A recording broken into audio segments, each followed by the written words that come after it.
और इसी तरह जब हम अपने हमारा क्वेश्चन नंबर 7 जो है इसको हम देखते हैं तो इसमें वो बात का कर रहे हैं कि वन रॉन्ग और अनरीजनेबल डिसीजन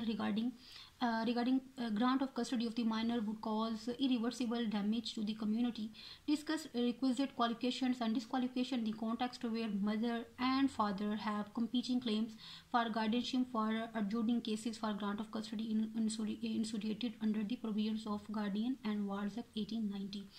अब क्या है कि यहाँ पे वो हमसे पूछ क्या रहे हैं, यहाँ से हमसे वो रिक्वायर कर रहे हैं, हमसे पूछ रहे हैं कि क्या है कि जब बच्चे की जब कस्टडी की बात हो और जो मदर है और जो फादर है उनके कंपीटिंग क्लेम्स हो। कंपीटिंग क्लेम से मुराद क्या है कि वो दोनों ही चाह रहे हो ना कि दोनों ही उसकी कस्टडी लेना चाह रहे हो। तो उसमें हमने किन चीज़ों को मद्देनज़र रखना है, क्या है कि उसकी जो रिक्वायर्ड क्वालिफिकेशंस हैं एंड डिसक्वालिफिकेशंस जो है ना वो हमसे बेसिकली इसमें वो पूछ रहे हैं। और स्टार्ट पे वो कह रहे हैं कि इनका जो कोई अगर गलत डिसीजन हो जाए तो उसका कम्युनिटी जो है ना उसको इरिवर्सिबल कि ऐसा लॉस जिसका कोई जो है ना नेमल बदल हो ही नहीं सकता, जिसको पूरा ही नहीं किया जा सकता, वो वाला लॉस हो जाता है। तो अगेन देखिए सेम यहाँ पे वो बात आ गई जो हम पीछे बात कर रहे थे कि इससे ये वाली significance of pre trial proceedings की भी आ गई कि कितना अहम है कि ना सिर्फ उन दो अफराद के लिए बल्कि कम्युनिटी के ऊपर भी ऐसे जो डिसीजंस होते हैं, ऐसे जो केसेस होते हैं उनका कितना बड़ा इम्पैक्ट होता है। तो यहाँ पे हमने क्या करना है, यहाँ पे आप देखेंगे हमारा जो गार्डियन एंड वार्ड्स एक्ट का क्या है कि इसमें जो उसका सेक्शन हमारे पास आ जाता है सेक्शन 17। सेक्शन 17 में वो कह रहे हैं कि ऐसी कौन से मैटर्स हैं जिनको कंसीडर किया जाता है at the time of appointment of guardian. तो वहाँ आप जितने देखते हैं, जैसे कि हम देखते हैं कि सबसे पहले देखा जाता है कि जो माइनर है उसकी एज को देखा जाता है, उसके सेक्स को देखा जाता है, रिलीजन को देखा जाता है, एंड देन क्या है कि जो पर्सन है उसकी कैपेसिटी को देखा जाता है, एंड देन क्या है कि उसका जो नियरशिप है उस बच्चे के साथ जो उसका तल्लक है गार्डियन का, लाइक यहाँ पे तो मदर एंड फादर है ना, लेकिन लेट्स सपोज अगर कोई थर्ड पर्सन है तो उसकी किनशिप को देखा जाता है कि इसका माइनर के साथ तल्लक क्या है, लेकिन यहाँ पे हमसे वो मदर एंड फादर की बात कर रहे हैं, ठीक है। एंड सेकेंडली देखा जाता है कि अगर उसकी जो डिसीज्ड है उसकी कोई विश हो, जैसे वालदा हो या मदर उनमें से कोई फौत हो गया हो तो उसकी डिज़ायर क्या थी, ठीक है। एंड देन अगर बच्चा जो है जो माइनर है वो इस काबिल हो कि उसकी जो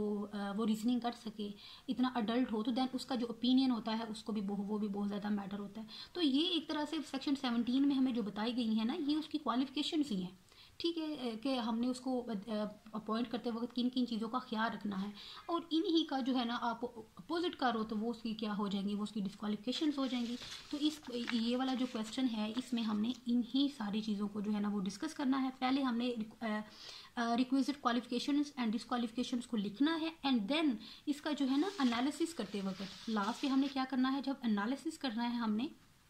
इस क्वेश्चन का, तो उसमें हमने फिर ये वाली जो स्टेटमेंट है ना इसको हमने स्टार्ट पे नहीं करना। जैसे हमने देखें कि ये वाला जो हमारा क्वेश्चन हमने क्वेश्चन नंबर जो 5 जिसको इसका जो स्टार्ट ही हमने कहाँ से लिया था, अपने स्टैंड से येस से लिया था, हमने पहले इसको डिस्कस किया था, ठीक है, और फिर एंड पे इस चीज़ को बयान किया था। लेकिन यहाँ पे क्या है, सेम यहाँ पे क्या है कि हमने ये वाली जो स्टेटमेंट है ना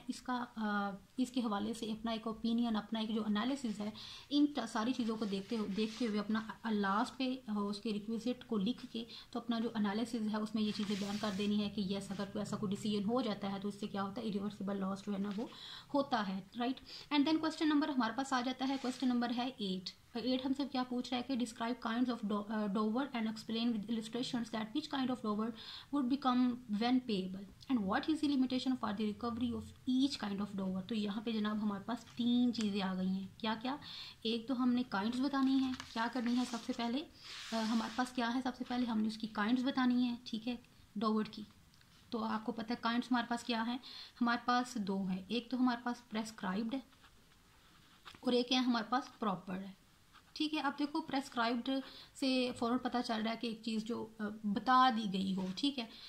जो मुतय्यन कर दी गई हो, तो इसमें हमारे पास आ जाती हैं प्रॉम्प्ट आ जाता है, ठीक है, देन हमारे पास इसमें आ जाता है डेफर्ड आ जाता है। डिस्कस मैं ये नहीं करूँगी कि प्रॉम्प्ट में क्या होता है, डेफर्ड में क्या होता है, वो सारी चीज़ें आप लोगों को पता ही हैं। इधर पहले पार्ट में हमने इस चीज़ को डिस्कस करना है। सेकंड हमसे वो पूछ रहे हैं कि which kind of Dover would become when payable, ठीक है, यहाँ पे ये दूसरी चीज़ हमसे पूछ रहे हैं। सेकंड नंबर पे क्या है, which kind when become payable. तो हम देखते हैं कि जो प्रॉम्प्ट है वो कब इमीडिएटली, कब किया जाता है, इमीडिएटली इसको पे कर दिया जाता है, ठीक है। एंड और क्या हो सकता है, ये ऑन डिमांड भी होता है, ठीक है, ऑन डिमांड भी होता है। एंड डेफर्ड हम लोग देखते हैं कि ये जो होता है, ये जो है इसकी सिचुएशन हमारे पास आ जाती हैं, डिवोर्स की सूरत भी हो जाती है, डाइसोल्यूशन ऑफ डाइसोल्यूशन ऑफ मैरिज की सूरत में भी है, देन हमारे पास एट द डेथ जो है उस वक्त भी है, ये हमारे पास आ जाता है। सेकंड हमारे पास ये आ जाता है। अब प्रॉपर आपको पता है कि प्रॉपर क्या होता है कि अकॉर्डिंग टू क्या है हमारे पास कस्टम्स होता है, कस्टम्स को देखते हुए जो हस्बैंड है उसकी फाइनेंशियल कंडीशन को देखते हुए, जो औरत है उसकी फैमिली स्टेटस, ये सारी चीज़ें देखते हुए उसको हम प्रॉपर कहते हैं।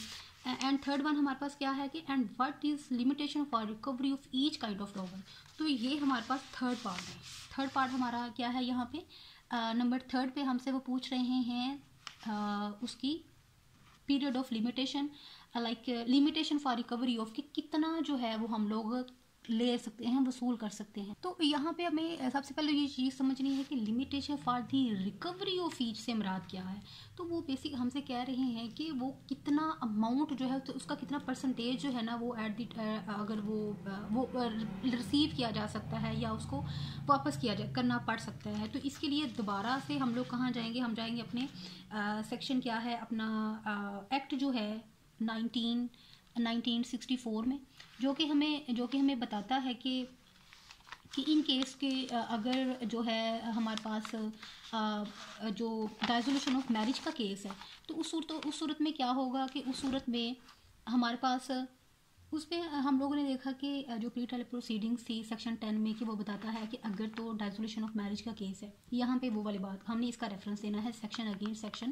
10 का, कि अगर तो वो dissolution of marriage on the behalf of खुला है, तो उस सूरत में क्या है कि जो कोर्ट में, यहाँ पे आपने वर्ड याद रखना है कि कोर्ट में, लाजमी मैंडेटरी नहीं है, कोर्ट में क्या करे, वो वाइफ को डायरेक्ट करे कि अगर तो उसका जो क्या है प्रॉम्प्ट डॉवर की सूरत में उसको क्या करने का, उसको 50% करना पड़ेगा, और अगर डेफर्ड है तो उस सूरत में उसको 25% जो है ना वो अपने हस्बैंड को सरेंडर करना पड़ेगा, उसको वापस करना पड़ेगा। और अगर dissolution on the behalf of divorce है, ठीक है, तो उस सूरत में क्या है कि हस्बैंड को शेल डायरेक्ट क्या है, लाजमी मैंडेटरी है, कोर्ट क्या करेगी, उसको डायरेक्ट करेगी कि वो अपनी वाइफ को उसका जितना भी उसका डोवर रहता है वो उसको ऑन द स्पॉट जो है ना वो उसको अदा करे, ठीक हो गया। तो क्या है कि उसको पे करना पड़ेगा, आई गेस यहाँ पे नहीं सॉरी, प्रॉम्प्ट की सूरत में उसका 25% है और डेफर्ड की सूरत में उसका जो है ना वो 50% है। ये चीज़ आपने देख लेनी है। तो ये हमारा क्वेश्चन कंप्लीट हुआ। नेक्स्ट है हमारे पास क्या है, question number 9, what constitutes acknowledgement in writing in terms of section 19 of the limitation act and explain the effect of an undated acknowledgement in writing, whether acknowledgement in writing has the effect of reviving the limitation once expired। अब इस question में हमारे पास जनाब 3 चीज़ें हैं, 3 answers हमसे पूछ रहे हैं। नंबर 1 पे क्या है कि हमने बताना है कि what constitutes acknowledgement in writing, इसमें सेक्शन 19 जो है उसको हम जो दिया हुआ है हम उसको लिखेंगे, ठीक है, हम उसको बयान करेंगे। एंड देन सेकेंड हमसे वो क्या पूछ रहे हैं, explain the effect of an undated acknowledgement in writing. तो ये भी हमें पता चलता है कि अगर कोई डेट वगैरह वहाँ पे ना लिखी हो तो इसका आंसर हमने क्या करना है कि उनके बीच में कोई वर्बल एग्रीमेंट, कोई वर्बल बात जो हुई हो ना, तो उसको एज एविडेंस वहाँ पे कंसीडर कर लिया जाता है। एंड नंबर 3 हमसे वो क्या पूछ रहे हैं कि whether the acknowledgement in writing, इसमें क्या है कि has the effect of reviving. तो यहाँ पे क्या है कि नो, क्या है, नो, क्योंकि हम देखते हैं कि जब अगर एक दफ़ा वो एक्सपायर हो गई है तो देन उसका जो अफेक्ट है वो नहीं होगा। आप सेक्शन उसके आर्टिकल 9 को देखें इसके लिमिटेशन एक्ट को, तो उसमें हमें बताता है कि once the time begins to running no subsequent event like उसको जो है वो स्टॉप नहीं कर सकता। तो इसलिए यहाँ पे हमने इसका आंसर नो से लेते हुए तो ये 3 पार्ट्स में हमने इसका आंसर करना है, राइट। एंड लास्ट वन हमारा क्वेश्चन क्या है कि who other than the owner of the premises is entitled to invoke the jurisdiction of rent tribunal for the purpose of seeking the eviction of the tenant और payment of rent payable। Analyze the statement, the context of definition in the landlord act excuse me in section 2D of the Punjab Rent Premises Act। तो यहाँ से वो हमसे पूछ रहे हैं कि ऐसे कौन से पर्सनस हैं जो कि उसके अलावा जनाब लैंडलॉर्ड के अलावा जो है ना वो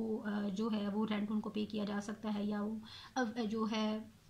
रेंट ट्रिब्यूनल जो है उसकी जुरिस्डिक्शन जो है ना उसको यूज़ कर सकते हैं। तो इसकी जब हम लैंडलॉर्ड की 2D में जब डेफिनेशन देखते हैं तो उसमें वेरी क्लियरली वहाँ पे जो है ना लिखा हुआ है कि उसमें क्या है कि एनी पर्सन, क्या है, एनी पर्सन इंटाइटल्ड, क्या है, इंटाइटल्ड और ऑथोराइज्ड,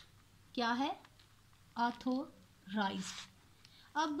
क्या है इंटाइटल्ड, तो वो पर्सन जो है ना वो कर सकता है। यहाँ समझने की दो ही बातें हैं, हमने इन दोनों चीज़ों को वहाँ पे इलेबोरेट करना है। अब इंटाइटल्ड पर्सन क्या होते हैं कि ऐसे पर्सन के जिनको नेचुरली राइट मिल जाता है, जैसे कि उसके जो लीगल हेयर्स होते हैं, क्या है, लीगल हेयर्स, ठीक है। और ऑथोराइज्ड पर्सन क्या होते हैं कि उनको वो इख्तियार दिया जाता है कि वो ये काम कर सकते हैं, जैसे कि उसका जो एजेंट हो सकता है। इनको क्या हम कहते हैं, लीगल रिप्रेजेंटेटिव्स। तो इनको इस क्वेश्चन में हम लोग क्या करेंगे, ये दो चीज़ें हमने डिस्कस करनी है। पहले हम लैंडलॉर्ड उसकी डेफिनेशन बताएंगे, ठीक है। डेफिनेशन बताने के बाद ये जो दोनों पर्सन्स हैं हम इनको बताएंगे कि these are the persons and individually जो है ना फिर हम इनको इलेबोरेट कर देंगे। तो ये थे हमारे पास एक तरह से 2023 का फुल जो सीला 1 का जो पेपर है हमने डिस्कस किया, and hopefully it will be fruitful for you. और इससे रिगार्डिंग कोई भी क्यूरी हो, आप कोई इसके हवाले से कोई सजेशंस हो तो those are most welcome. You can, आप कमेंट सेक्शन में हमें बता सकते हैं, इसमें कुछ बेहतरी लानी हो वो भी हम ला सकते हैं। और इंशाल्लाह जो है ना हम इस प्रोसेस को कंटिन्यू रखेंगे आपके व्यूज़ को देखते हुए। Thank you.